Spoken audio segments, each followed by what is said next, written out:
This is the Evil Never Dies podcast with Brett and Carl. This podcast may contain adult themes, violence, and strong language. Listener discretion is advised.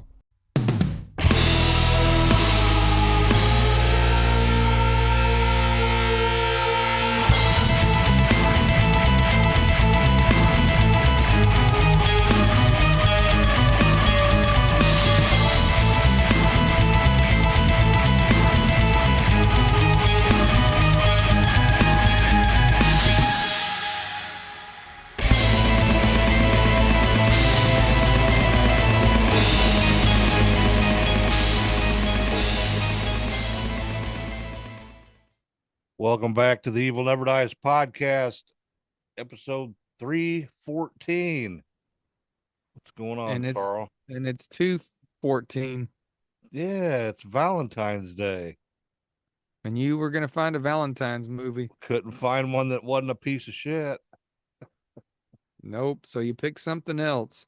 Yeah, well, maybe next year. Have you seen the previews for that new movie out? It's called Hard Eyes or something like that.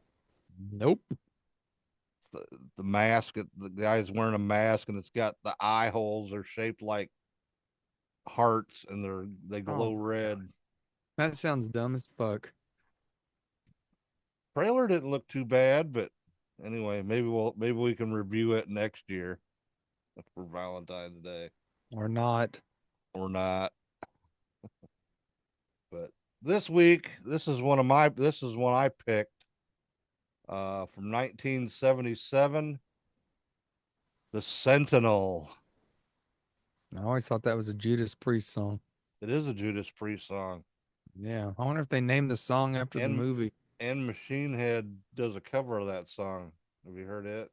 No. It's pretty good, actually. Well, I actually own the Blu-ray of this thing from the Scream Factory, so once upon a time, this movie intrigued me enough to buy the Blu-ray. So, all right, let's get right into it here. The film was directed by Michael Winner, and he's probably best known for directing all the Death Wish, first three Death Wish movies with Charles Bronson. That looks good. Leave it right there. I'm having issues with my camera tonight. Apparently the mics must be fixed. Evidently, yeah. So if not, then everybody can be mad. Screenplay by Jeffrey Convitz and Michael Winner, based on the novel The Sentinel by Jeffrey Convitz, produced by Michael Winner and Jeffrey Convitz. Cinematography by Dick Cretina. Edited by Bernard Gibble, Terrence Rawlings. Music by Gil Melfi. What'd you think of the score on this? Completely unmemorable. I don't remember there being a score in this movie. You don't? No, I don't actually. I'm thinking back and I don't remember ever hearing any music. I didn't look it up to see if it's on Apple or not. I need to do that. It was, I can't remember what it sounded like. It's actually a very haunting score for sure. It did not catch my ear. It is, yeah, it's pretty light in the background, like they could have turned it up a little bit maybe, but pretty good score, I think. Distributed by Universal Pictures. Released on February 11th, 1977. I wasn't quite 10 years old yet. You probably saw it at the drive-thru. No, I actually seen this in the drive-in. Actually seen this in the theater when it came out. I bet it freaked you the fuck out when you were a kid. It did, dude. One of my most memorable freak out movies for sure. It has a running time of 92 minutes. Country of origin, United States, English language. Had a budget of $3.5 million. And it only brought back $4 million at the box office. Probably only people like me and my mother fucking went to go see it. You're probably right. Yeah. Well, back in the day, all you had to go on was the trailer that they played on TV, Yeah, you didn't have all the shit we got now to. or if you seen the preview for it, seeing another movie when they played the previews before. That's the only way you could see anything, see what was going on. So yeah, it didn't make shit at the box office. All right, Carl, go over the plot of this. Well, I'm actually going to read it because it's hard to explain this movie. So, a beautiful model rents an apartment in New York. Now, backstory: she's dating uh, her boyfriend, who's a lawyer, and she decided she wants to move out and have her own apartment, which didn't make a lot of sense to me. He's trying to marry her, and she's trying to move out, but not break up with him. So she gets her apartment and realizes that there's an unspeakable horror awaiting her behind the door. A mysterious gateway to hell? Ooh. So, yeah. It's really not, it's hard to explain this movie without watching it. Um, I've seen this movie many times and I still don't really understand what went on. Well, But yeah, basically, it's you explain it a little more. well, the brownstone is actually owned by the Catholic Diocese of New York City, and on the fifth floor Is a lives priest, lives a priest, blind, blind priest, but he's sitting there in the chair. Every time you watching. see him, he's sitting there staring out the window. So, uh, Yeah, it's a hard movie to explain. basically, the place is like the gateway to hell, is what it is. Which made no sense to me. Uh, yeah, it's sort of hard to follow at first, but then you end up getting the gist of what's going on. I haven't. There's demons and shit, like all of her neighbors in the apartment. What was Burgess Meredith not real? No, he wasn't. I None of thought them this whole people time were he was real. real. They were actually like murderers and stuff that had been executed. Yeah, they were murderers and assassins. Yep, had been executed. So, and And that's the plot of the Sentinel. yes, it is. All right, Well, let's go. let me do. I'll give a little quick review on this Okay. Blu-ray from the Scream Factory. It looks great. Holds up good. Has an audio commentary from the writer actually and the producer. There's also a audio commentary with the director.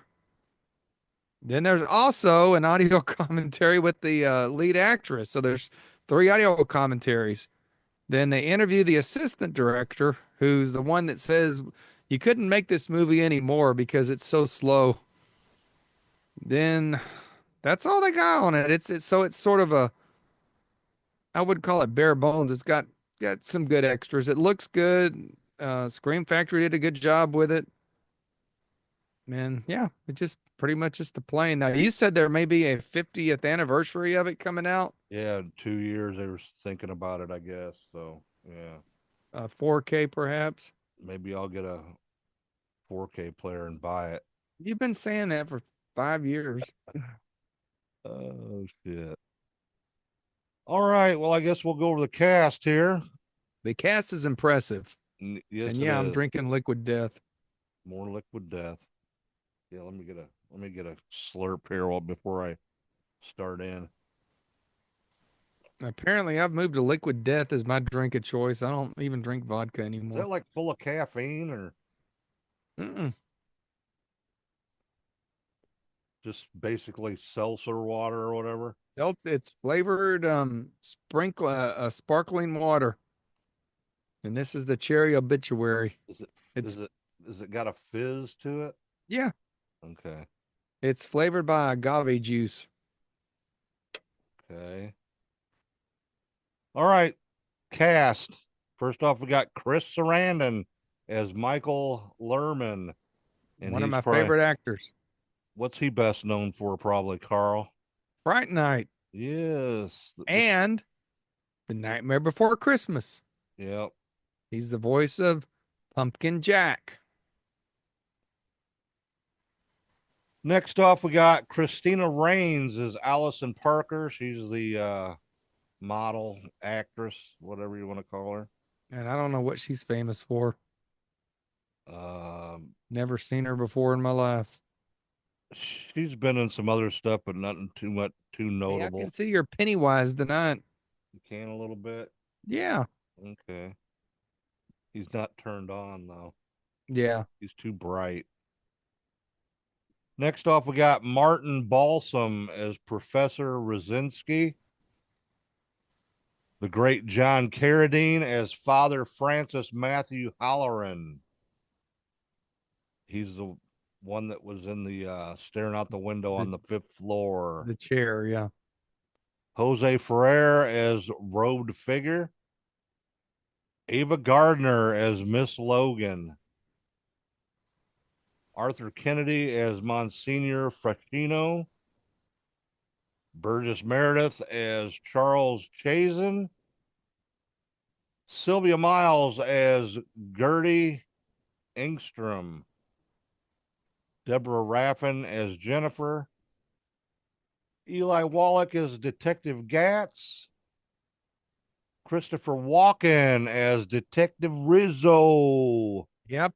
You're missing one person I ain't heard yet. Jerry Orbach as the film director. I forgot he was in it too. Beverly D'Angelo. Who? Beverly D'Angelo. I have no idea who that is. The mom from the Vacation movies. Oh, how would I know that? You ain't never watched the Vacation movies?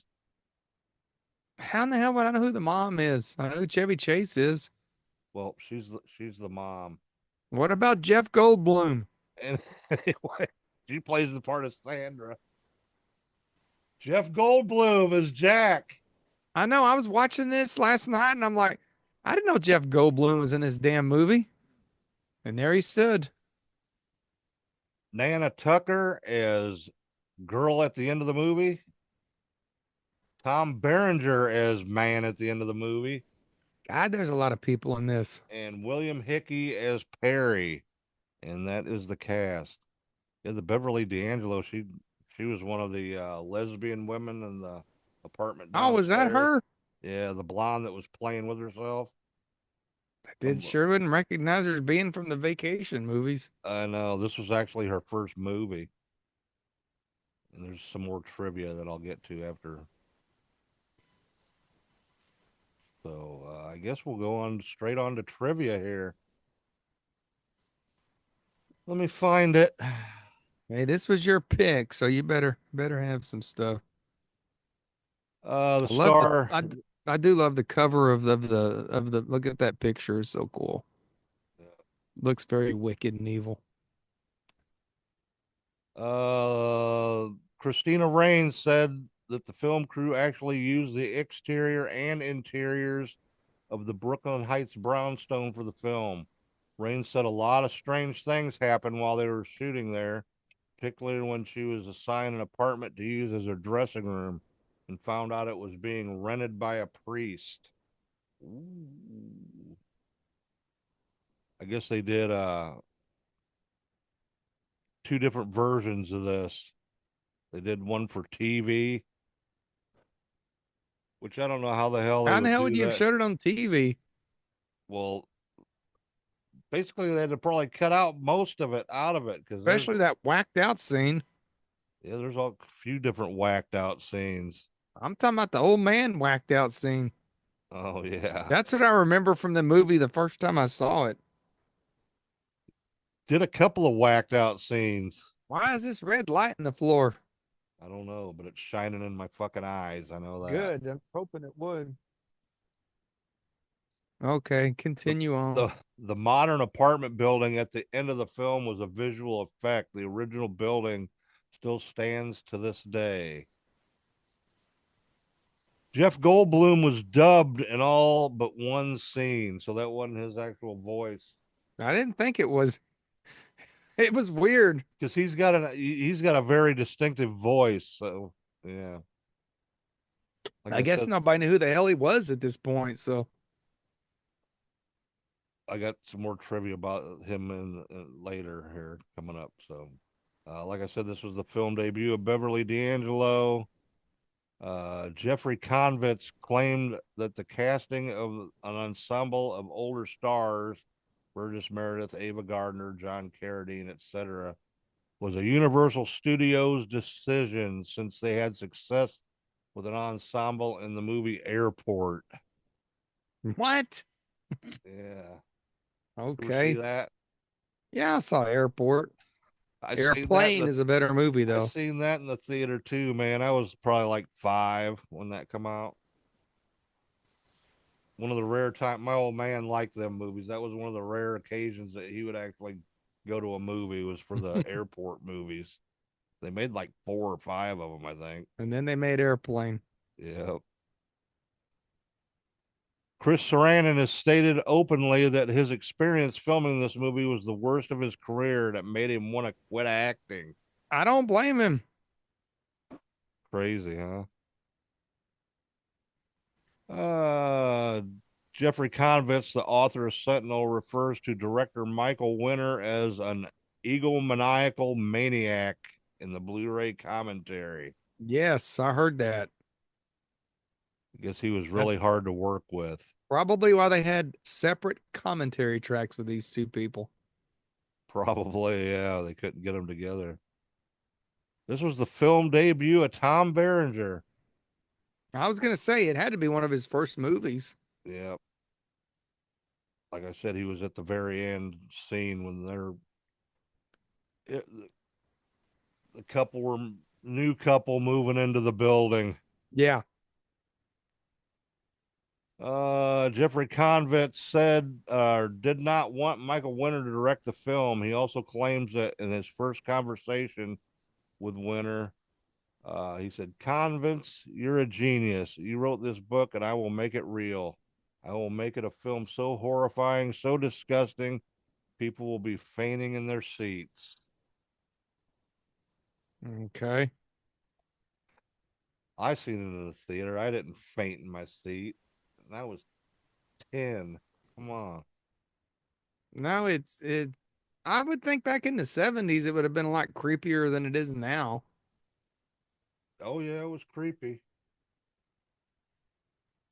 Michael Winter says uh he wanted Martin Sheen to play the male lead, but the studio vetoed this by saying he was a TV name. Yeah. What TV shows was he on? The TV name, that's all I can tell you. I'm agreeing with Universal. Just because why not? Michael Winter's main regret about the film is he didn't cast Christopher Walken as the male lead and Beverly D'Angelo as the female lead. So he didn't like Chris Sarandon in this thing? I guess not. Or the chick. That's my mic moving around. There we go. Christopher Walken really didn't have that many lines in this, though. No, not at all. Christina Rains claims she got more insight into her character from Jeffrey Convitz than the actual director, Michael Winter. Of course, he wrote the book. Yeah. As far as the use of people with actual physical deformities in the film, Jeffrey Convitz says Winter went from subtle and scary to unsubtle and gross. Yeah. Because yeah, they had a bunch of the people. I guess they're playing demons, and Were they supposed to be demons? I think they're demons. Yeah, but they wanted them coming through the walls and stuff and all that, By Scarlet. but he couldn't. They couldn't afford the special effects for it, so he just got real people with deformities to do it. There were some creepy looking people too, man. They were creepy looking, yeah. Yeah. This film has the cast of 5 Oscar winners: Martin Balsam, Jose Ferrer, Christopher Walken, Eli Wallach, and Richard Dreyfuss had a brief cameo in this. Didn't see Um, that. Must have been Before I somebody left on the the. studio, we can cuss again. It also has an additional 8 Oscar nominees: Chris Sarandon, Ava Gardner, Arthur Kennedy, Burgess Meredith, Sylvia Miles, Tom Berenger, William Hickey, and Jeff Goldblum. All but Goldblum were nominated in acting categories. What the hell was Goldblum nominated for? I don't know. Let's see here. Michael Winter says in his biography that some unions supported several crew members who refused to take their meal with the deformed people hired by the production company and even demanded a separate catering tent. Winter said he was full of shame because of this disgusting behavior. Yet in the Blu-ray commentary, he said that he intended to eat with the deformed people in protest, but ended up not being able to do so because it was so hot outside that day. Well, what the fuck's that matter? Everybody else is outside eating. He's too Yeah, good to sit out in the heat with everybody. I guess. Too hot to sit with the deformities. Come on. Chris Sarandon was nominated for Dog Day Afternoon, Oh, okay, yeah. Academy Award for Best Supporting Actor. So yeah, Oh, let's see here. That's this that here that comes to our next piece of trivia. Winner claims that the producer wanted Chris Sarandon because he was nominated for Dog Day Afternoon. yeah. But Winter didn't want Sarandon, but was afraid to confront the producer. A few weeks into shooting, Winter claims the producer saw dailies with Sarandon and asked, "What the hell is this Greek waiter doing in my film?" Okay.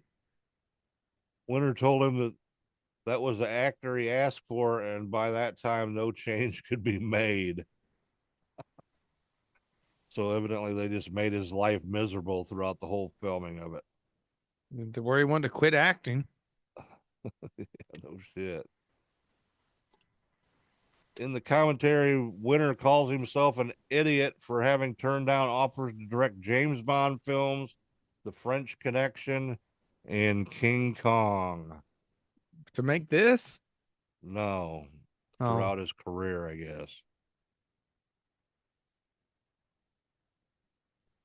The French Connection wouldn't be the same if what's his name didn't direct it. Anyway, Convicts claims director Michael Winter's response to most of Convicts' criticisms was stop worrying about it. Go find some girls. Evidently, okay. evidently this that Michael Winter is a A dick. asshole, man. Yeah. Jesus. I can cuss again now. I don't have nobody in the studio. He was a dick. Universal had hoped to sign on director Don Siegel, but he unfortunately bowed out due to the discomfort with this particular movie genre.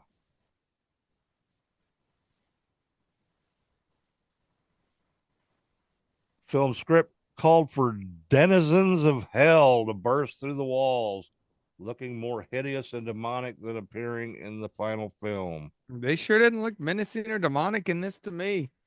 However, because of the low budget, like we talked about, and the 6 hour time expense it would have taken to apply for each of the 50 people, they decided to go with actual people with deformities. So they are the ones that play the denizens of hell. Isn't a denizen a demon? Yes. Okay, so they're I don't demons. know. A lot of people criticize this movie for being a rip off of The Exorcist, The Omen, and Rosemary's Baby. I remember that. I see more comparisons to Rosemary's I do Baby with too. it than The Exorcist Yeah, or The I do Omen. too. But I think the satanic element is where they get The Omen and The Exorcist, or the demonic element. Yeah, Tell you what, this movie's one thing, but it ain't no Rosemary's Baby. It sure ain't no Exorcist, and it damn sure ain't The Omen. no. Kate Jackson was asked to play Allison Parker, but turned down the part because of her beliefs. What was her beliefs? I don't know. Didn't say. I guess too churchy for this movie. Too churchy. I just made that word up. Oh, shit. Jeff Goldblum had previously worked with director Michael Winter, playing the lead rapist in the hit film Death Wish. I didn't realize he was the lead rapist. Yeah. Remember he had the bandana on? Mm-hmm. Oh, that's funny. That was some awesome acting in that movie, boy. Academy Award winner John Williams was originally supposed to score the music. However, when Williams backed out to do a project by George Lucas, God. wonder what movie that was. Yeah, right. Boy, did he not make the mistake of his life. Not doing the Sentinel and doing Star Wars. No shit. Composer Michael Small was later supposed to be a replacement, but he was unable to do the score,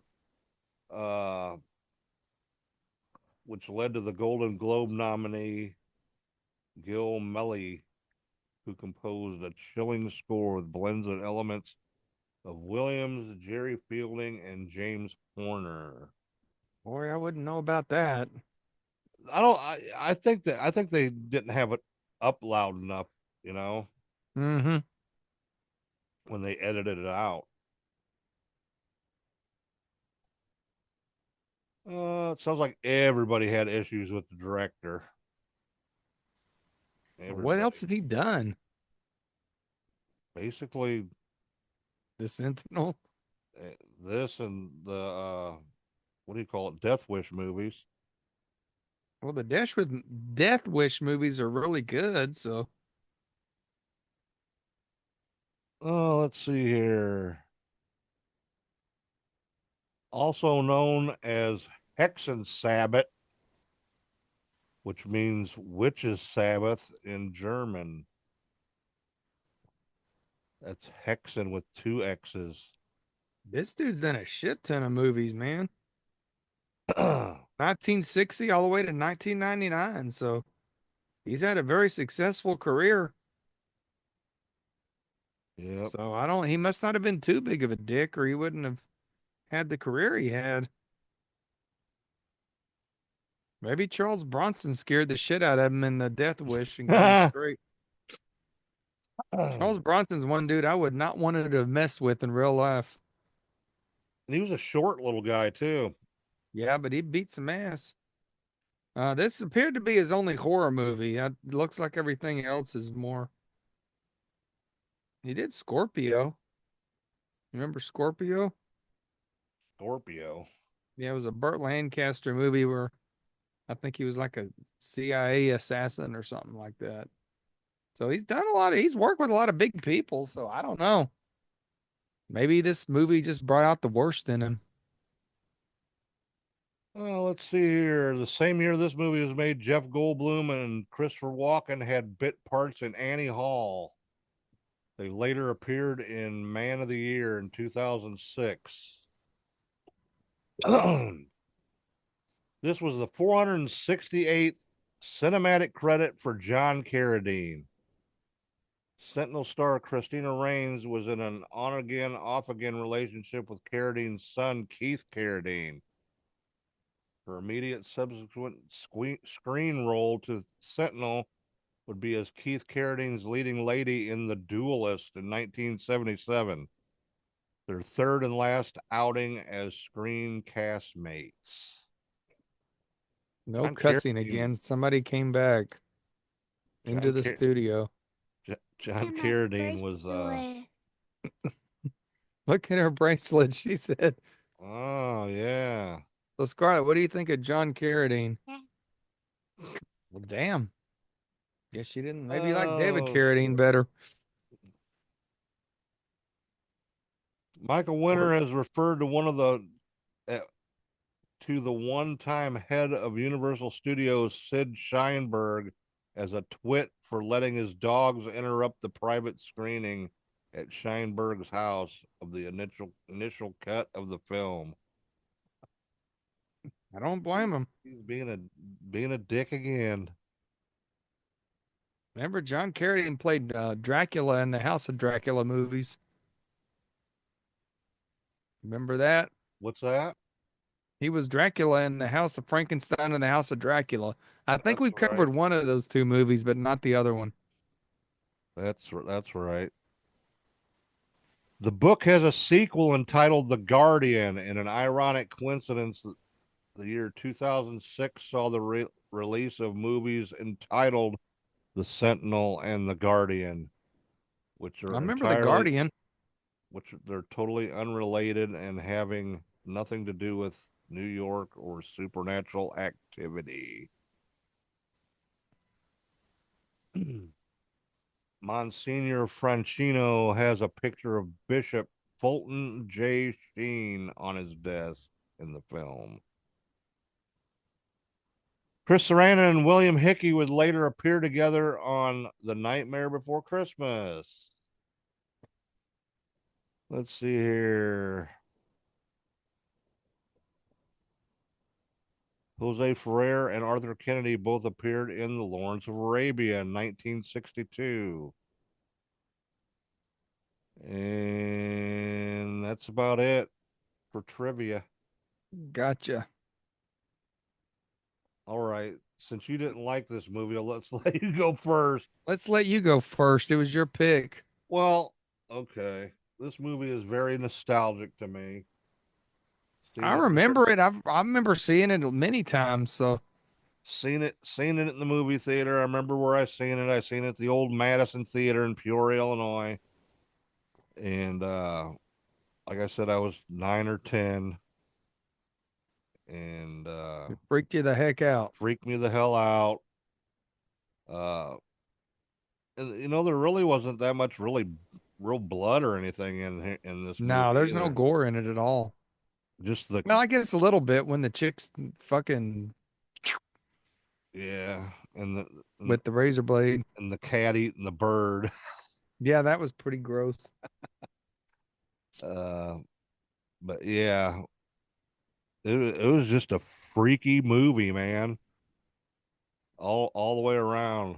It's still freaky, but it's not as freaky now that I'm No, pushing 60, you know, shit. you're that damn old. Pushing it. 2 more Shit. years. Damn. When are you gonna retire? Retire from what? Damn. Haunted house business. Oh shit. I always say I'll be working up till lunch on the day of my funeral. But anyway, uh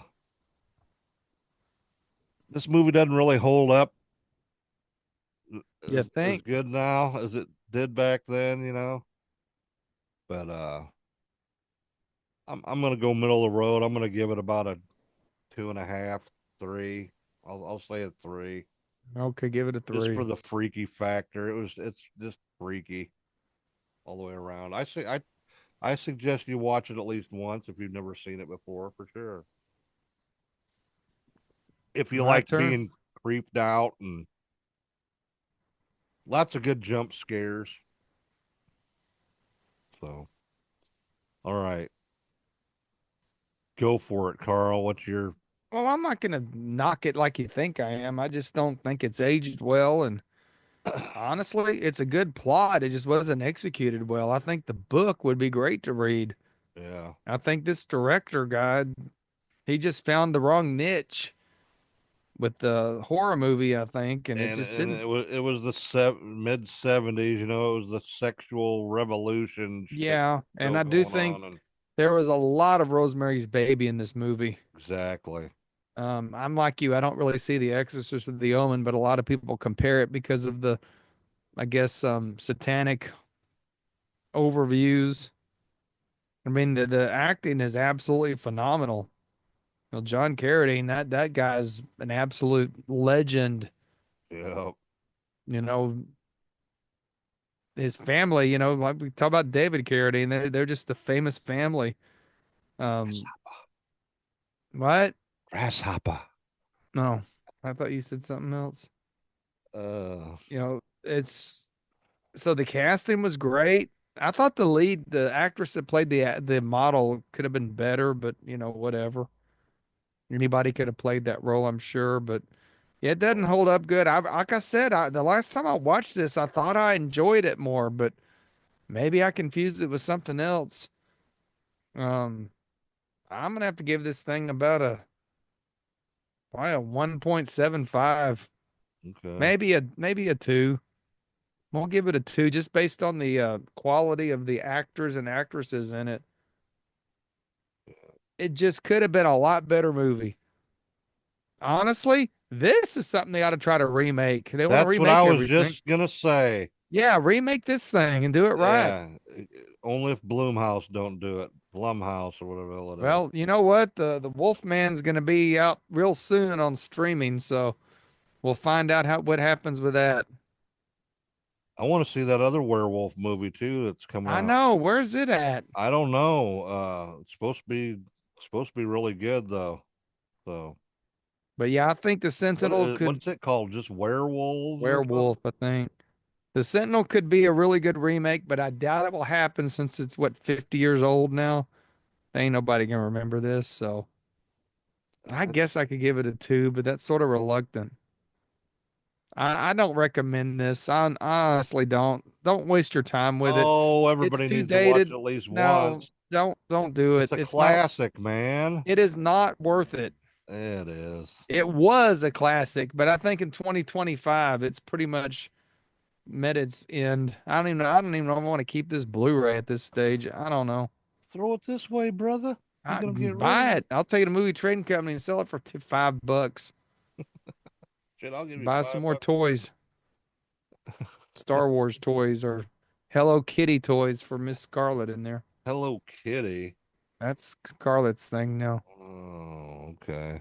She's no longer a fan of Pikachu and Pokemon. Oh, She told me that in the 3rd grade they don't do Pikachu. they don't, huh? That's all I got for it. I don't recommend watching this. Watch it. I don't recommend At watching least it. once. You would probably be very disappointed in it. Hey. Although it does have really good actors. All right. Well, I guess that's all we got for the Sentinel. So Next week. next week we are doing another Evil Talk live. So Live on YouTube. live on YouTube. I made a reel about it on the Facebook and What time? Huh? What time? 8 p.m. next Saturday. 8 p.m. Central Standard Time. February 22nd. Week from well, yeah, a week from now. With Evil Talk Live co-host Greg Brazelli of Yeah, and who knows who all will bring on. You never Monsters know. in the Mosh Pit. You never know who will bring on either. So could be surprises. Who knows? I don't know. Could be. So join us next week for a live episode. Yeah, but make sure you hit that subscribe button and turn on your notifications so you get a reminder. We should have said this at the beginning of the show because everybody's probably turned it off by now. Probably. The Sentinel done bored them to death. Oh, shit. That's all we everybody. got. That's all we got. Thanks for watching and listening. And hopefully Brett's mic isn't fucked up this time. Yeah. All right. Stay evil, everybody. Bye. It's one of the nicer tree-lined blocks in New York, and only 20 minutes from the center of town. Oh, and just around the corner, there's a supermarket and a cleaner's. That's Father Harron in 5A. He's blind. Blind? Well, then what does he look at? There is danger everywhere.